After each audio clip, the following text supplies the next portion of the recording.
Hello friends, आप सभी बेहतरीन साथियों को मेरा नमस्कार।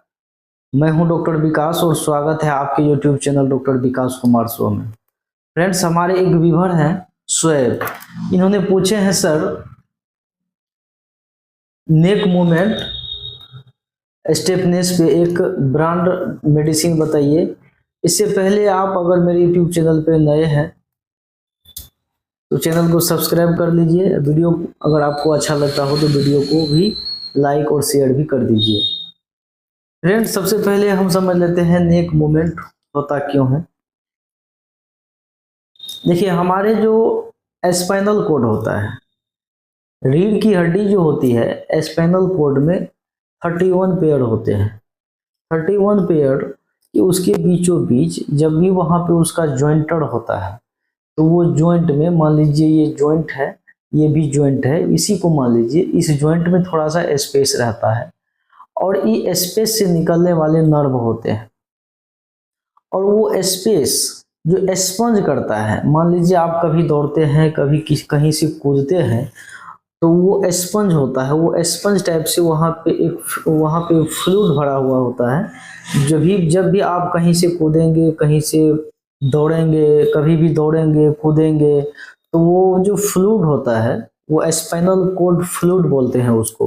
वो स्पाइनल कोड फ्लूइड जो होता है वो आपके स्टेपनेस, नेक मूवमेंट कैसे, कब, कितना होगा, कैसे होगा, वो वहां पे तय होता है। और उसके बाद उससे जो निकलने वाले, स्पाइनल कोड से जो निकलने वाला नर्व होता है, वो नर्व पूरे बॉडी को जाता है। गर्दन में जाएगा, घुटना में जाएगा, एल्बो में जाएगा, आपके आर्म्स में जाएगा, ये पूरे बॉडी को जाता है। समझ गए। और ये जो जाता है, इसमें जब भी आपको कभी भी कहीं भी दर्द होता है, चाहे शोल्डर पेन हो या स्पाइनल कोड का दर्द हो या ऐसा सर्वाइकल स्पॉन्डिलाइटिस हो, ये दर्द अगर आपको होता है तो ये दर्द का जो रीजन होता है, मेन रीजन होता है वहीं से, वो जो स्पाइनल कोड से निकलने वाली नर्व होती है वहां से। वो नर्व में कभी कभी होता है क्या है, संकीचन आ जाता है, वो नर्व में इन्फ्लामेशन हो जाता है, जहाँ से ये वर्टेब्रा है और यहाँ से जो निकलने वाला नर्व होता है वो कभी कभी वहाँ इन्फ्लामेशन पिंच करेगा। तो उसमें होगा क्या, चाहे वो गर्दन की ओर वाला नस में अगर इस तरह की प्रॉब्लम हुआ है तो गर्दन की स्टिफनेस होगा, गर्दन मूवमेंटिंग में प्रॉब्लम होगा, दर्द भी होगा आपको, मसल्स इंक्रीज वहाँ पे हो जाता है, जिस कारण से ऐसा होता है। तो ये आपको कहीं भी हो सकता है, ये sciatica में भी इसी तरह से होता है। आपको अगर उससे ज़्यादा नस पिंच करेगा तो हाथ पैर झुनझुन भी करने लगता है, क्योंकि वहाँ का जो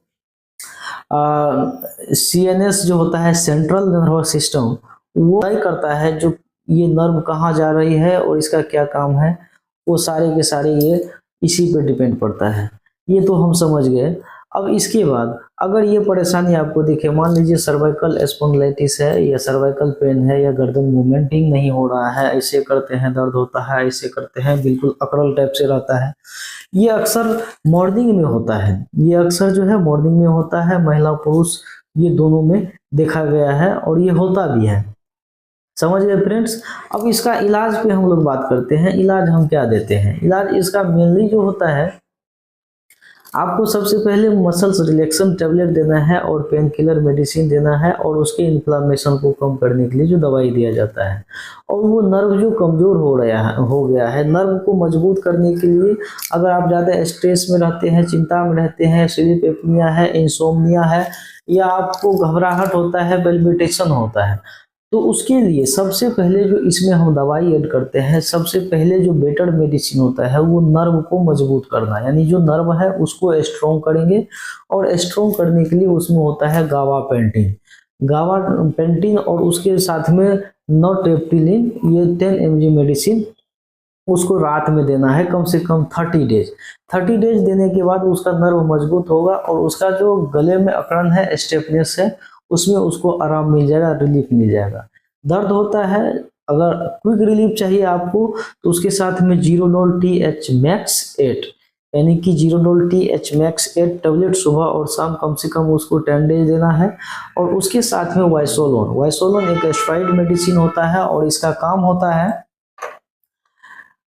उसके अंदर में जहाँ भी इन्फ्लामेशन हुआ है, इन्फ्लामेशन को कम करना, यानी सूजन को कम करना, और ये सूजन को कम करके मसल्स को रिलैक्स करता है, और उसको सूजन जब कम होगा तो ऑलरेडी उसका दर्द भी कम होगा। वाइसोलोन देना है, वाइसोलोन 10 mg सुबह और शाम देना है 10 दिन। उसके बाद इसको लो डोज में कम करना है धीरे धीरे। अगर 10 mg आप बीडी ले रहे हैं तो उसको ओडी करना है, ओडी से आप उसको 5 mg, ये मतलब धीरे धीरे इसको कम करना होता है। डायरेक्ट सडनली 10 mg को मतलब छोड़ना, ये आपके स्वास्थ्य के लिए हानिकारक हो सकता है।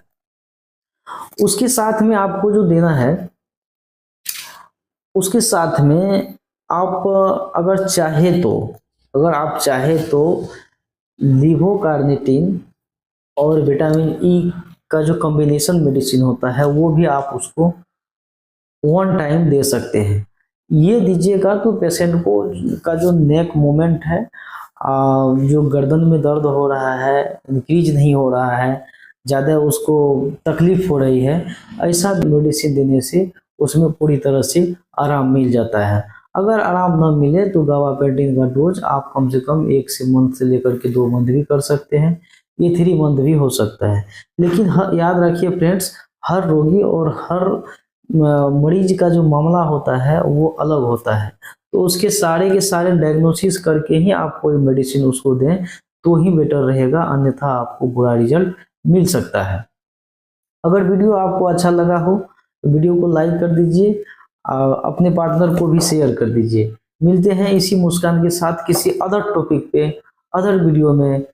तब तक के लिए थैंक यू।